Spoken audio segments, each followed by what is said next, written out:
The story of Job is a very familiar text. Many of us, while in Bible class as kids, learned a thing or two about the story of Job.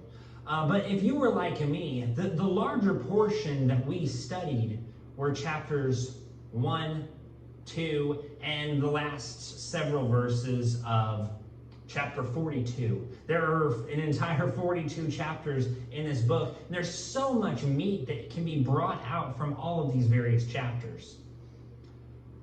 But there's something special and endearing about chapters 1, 2, and the last bit of 42. We see the story of the trials of a man of God. The story of a man who seemingly had everything and then had nothing. And then we get to watch as he is bombarded by his family member, as we'll talk about later, bombarded by his friends, and yet everything comes back to him in the end because of his faith.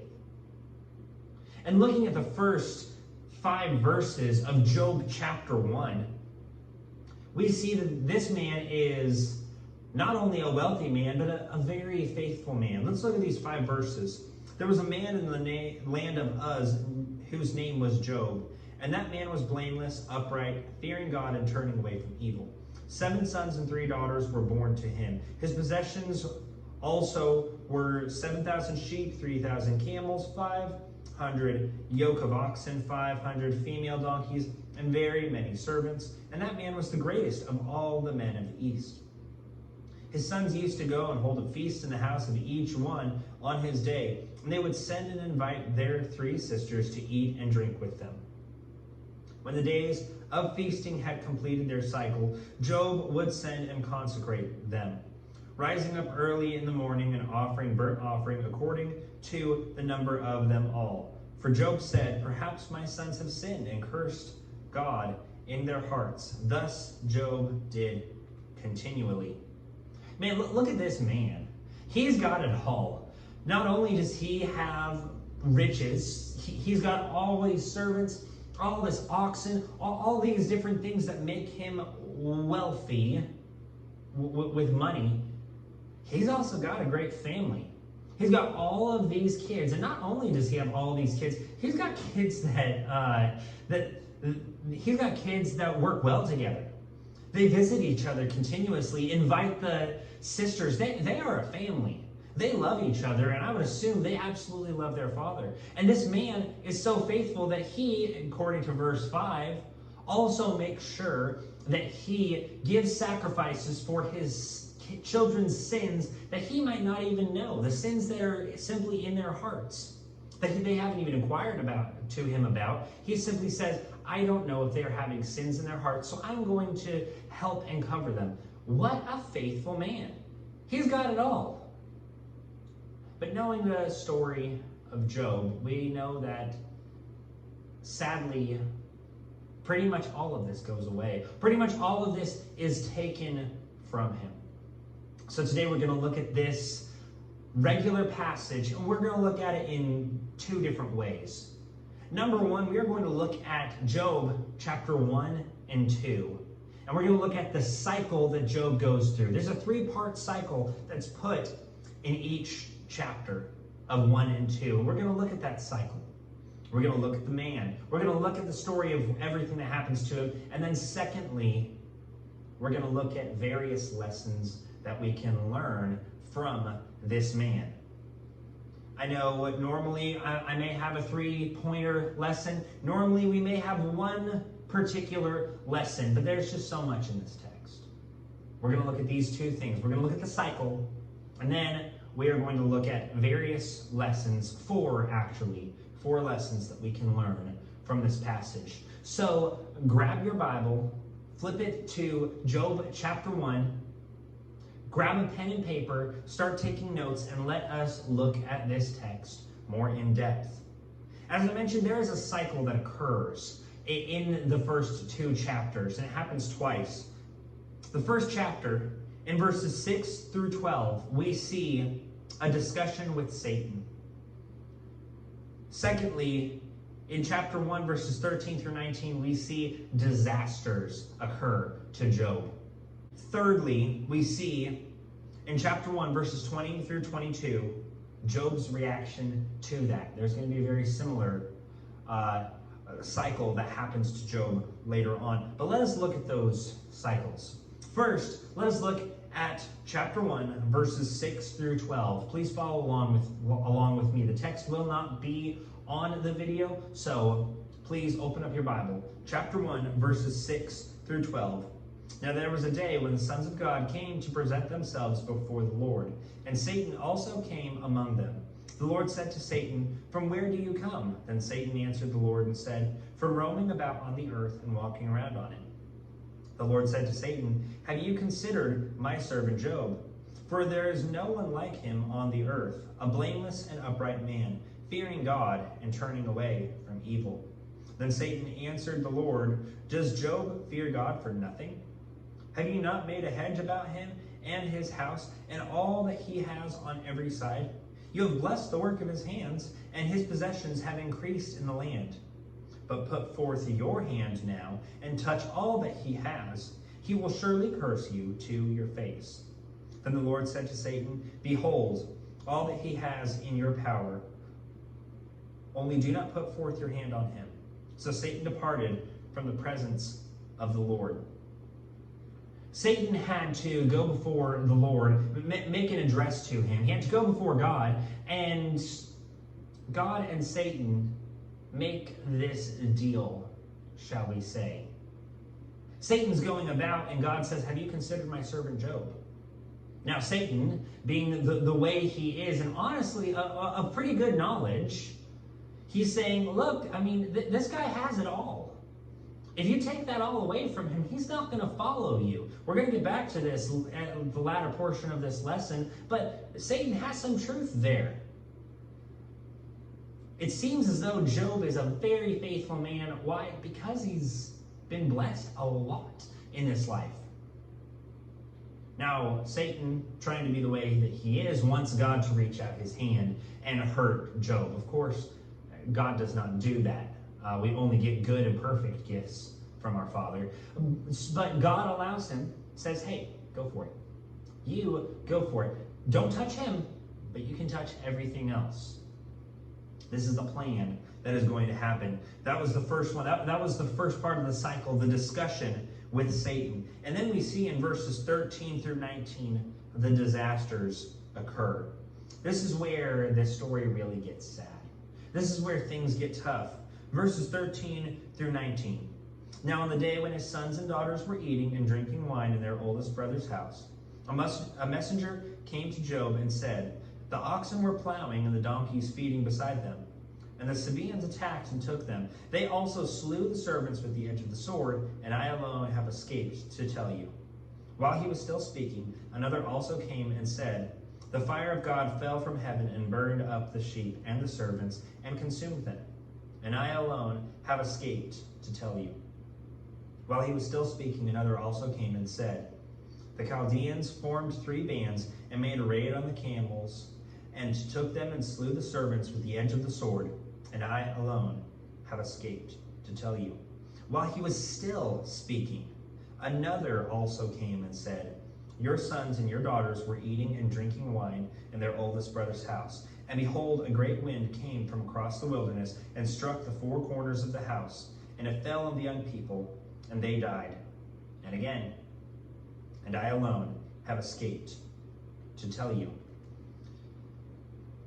Look at this. How miserable, how hard must this have been?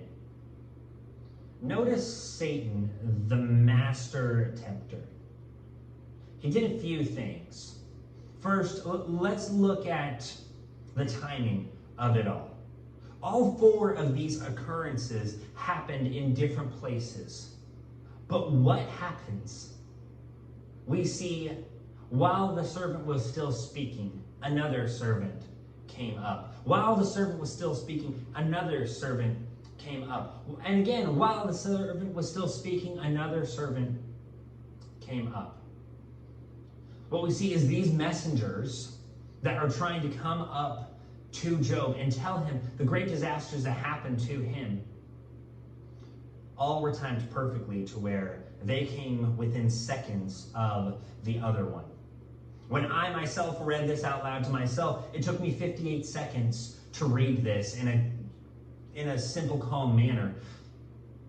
Maybe with some difference in language, maybe with some trying to be cautious about how they said some things, maybe 3 minutes tops. Job heard all of this. Job heard first how his servants, his colleagues, his friends were killed. Then we see how more of his servants and colleagues and his sheep were destroyed.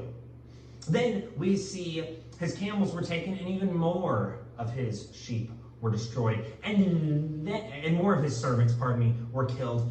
And then, to top it all off, his sons and daughters, being a loving, sweet family, getting together on a regular basis, their time of whether it be months or weeks, whatever, that they come together to hang out as brothers and sisters, that fun, loving time as a family, they were all crushed.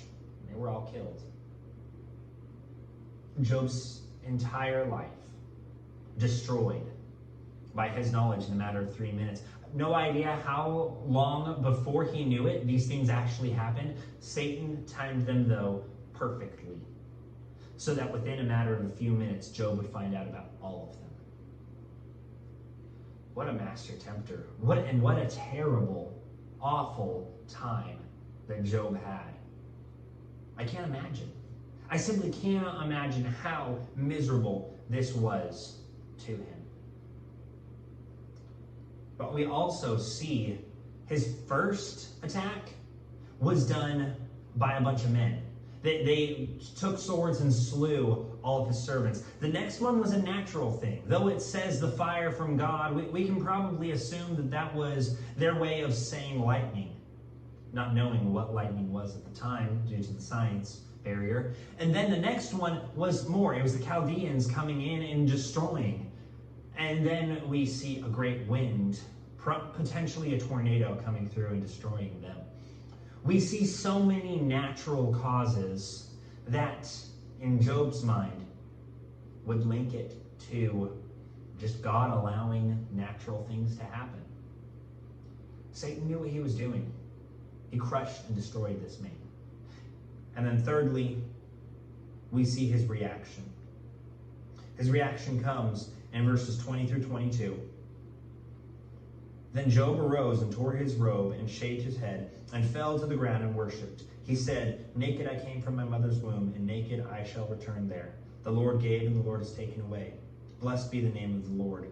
Through all this, Job did not sin, nor did he blame God.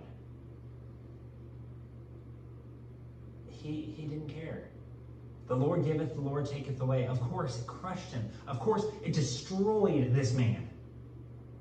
They said, "The Lord giveth and the Lord taketh away." In all this, he did not curse. And in all this, he didn't put a blame on God. He just decided, it was my time. That's what happened. It was terrible, but it wasn't meaningful. I'm just going to continue on. And then we see this cycle continue in chapter 2. In chapter 2, in verses 1 through the first half of verse 7, it says it is the discussion of Satan. Then the latter half of verse 7 through 9, we see Job's affliction. Verse 10 of chapter 2, we see Job's reaction. So let's look at those. Let's look at those in this cycle. Verses 1 through 7, the first bit. Again, there was a day when the sons of God came to present themselves before the Lord, and Satan also came among them to present himself before the Lord. The Lord said to Satan, "Where have you come from?" Then Satan answered the Lord and said, "From roaming about on the earth and walking around on it."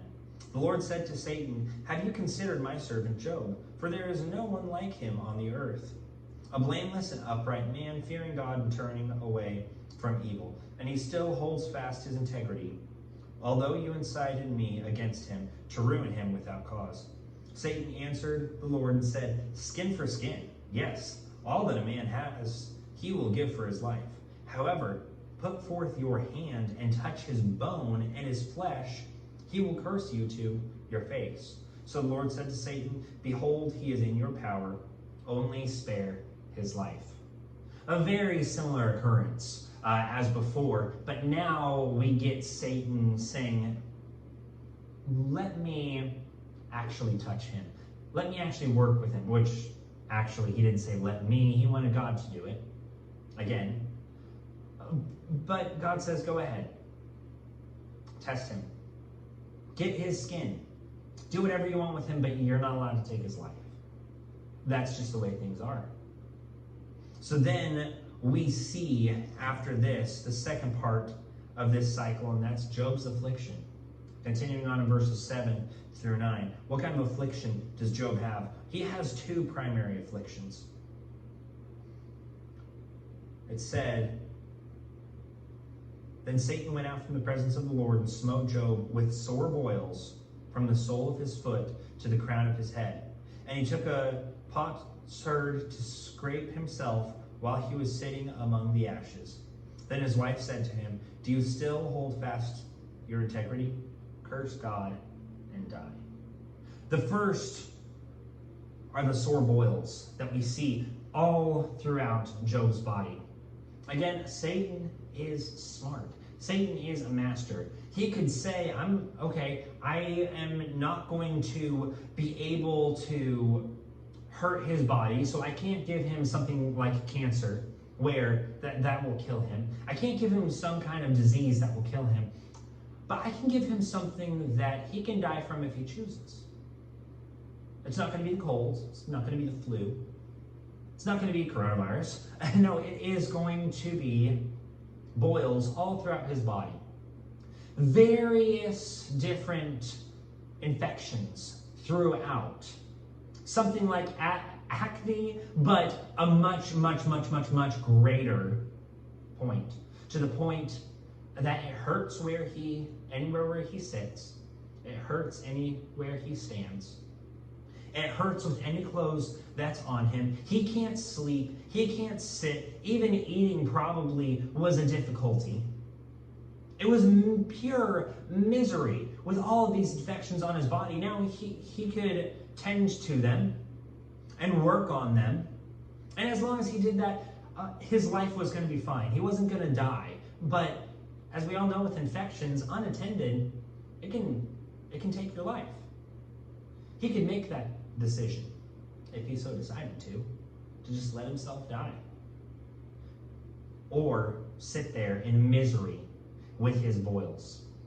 So he has the sore boils, and then he doesn't have any help from his wife in verse 9. Again, this is where Satan is smart. Verse 9, "Then his wife said to him, 'Do not hold fast your integrity. Curse God and die.'" Looks like Satan let her stay there. It looks like Satan, though he was going to take away the rest of his family, kill the rest of his family, he decided to leave the one.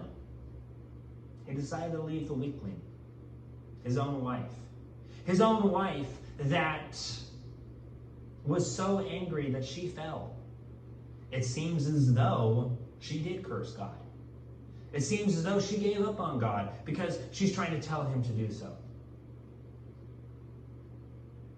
But if we note in verse 10, what is Job's reaction? But he said to her, "You speak as one of the foolish women speaks.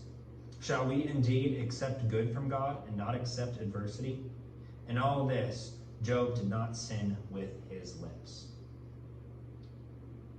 Job did not put it on God. Job did not decide that he was going to curse God in this. Though he had his wife turning against him, though he had his flesh destroyed, though he had everything around him killed and gone, he did not curse God. Now, with the last brief bit of time, What are some lessons that we can learn from this? I have 4 main quick lessons that I want to state, and then we'll say a prayer and then we will be done. The first lesson is this. Yes, a rich man can go to heaven, but you have to have the mindset of Job. Therefore, you need to decide whether you are worthy of being rich. It's a strange, simple concept, but think about it. Satan is not dumb. He is very smart. He is very clever. He looked at God and told God to his face, the individual that he knows can know the future, he said, look, it's because of everything that you've given him that he's going to follow you. If I take everything away, he's going to curse you. But then there's also the desire to continue on and get richer and richer and richer. That, all in all, that you can't say that that's a sin purely. But what we do need to understand is that money is a great temptation.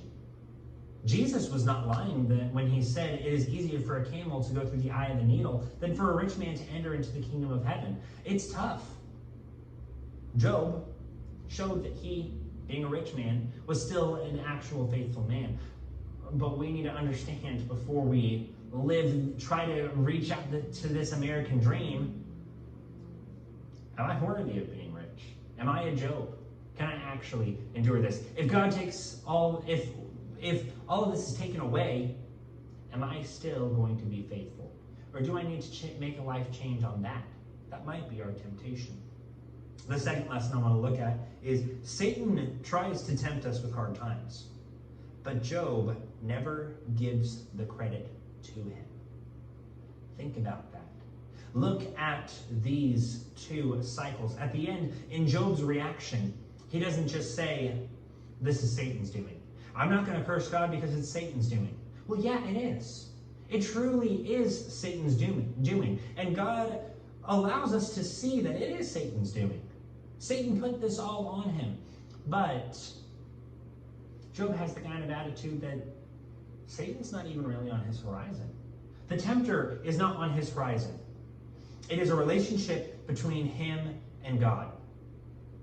If hard times happen, hey, Satan may be trying to tempt you. But the right attitude is say, well, the Lord giveth and the Lord taketh away. Throw Satan to the wayside. He doesn't need space in our mind, even through the bad times. Even if we're trying to find someone to blame. Throw him away and don't blame anyone. Have the right attitude that, hey, hard times will come. It's happened to other people. It can happen to me. The third lesson, no one, not even family, comes between you and God. His wife was trying to ruin his relationship. If he would have had a good standing with his wife, if he would have been able to sit back and have a nice meal with his wife that evening, he would have said, all right, I'm going to curse God. But he chose to maybe not have a great relationship with his wife because he needed to have a good relationship with God. And being a wise man, he knows that if there's any way to calm his wife down and help her come back to God, he can't ruin his relationship for that. No one, not even your family, comes between you and your relationship with God. Fourthly, you never know what you're going through. If God is trying to make a point to Satan and to those around you because he knows your strength. God knows your strength. He promises that he is not going to let you endure anything harder than what you actually can. You can get through it. Maybe you're just going through a hard time. But maybe, just maybe, God is trying to make a point through you. Maybe try to make a point to Satan, saying, you can't touch that servant. That servant of mine is so faithful, you can put him or her through anything. And they're still going to be faithful. Maybe he's trying to make a point to us. And we can see that through Job also. Job is now in the Bible. He is written down so that we can learn from him. Maybe he is using your struggle to teach the people around you. Maybe it's one of those things. Maybe he's using your struggle to help the people around you. Maybe it is one of those things. I hope that these lessons were encouraging. I hope that these lessons were things that can help you as they help me through my life. Let us look to Job for guidance when we're going through hard times.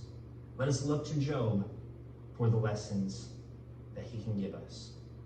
Please pray with me. Father in heaven, we want to come before you now. We want to thank you for yet another day that we can breathe, yet another day that we can live in your beautiful creation that you've given us. And though maybe sometimes we understand that we simply don't get everything that we want. Maybe we had everything that we wanted and it was taken away from us. But let us always seek you.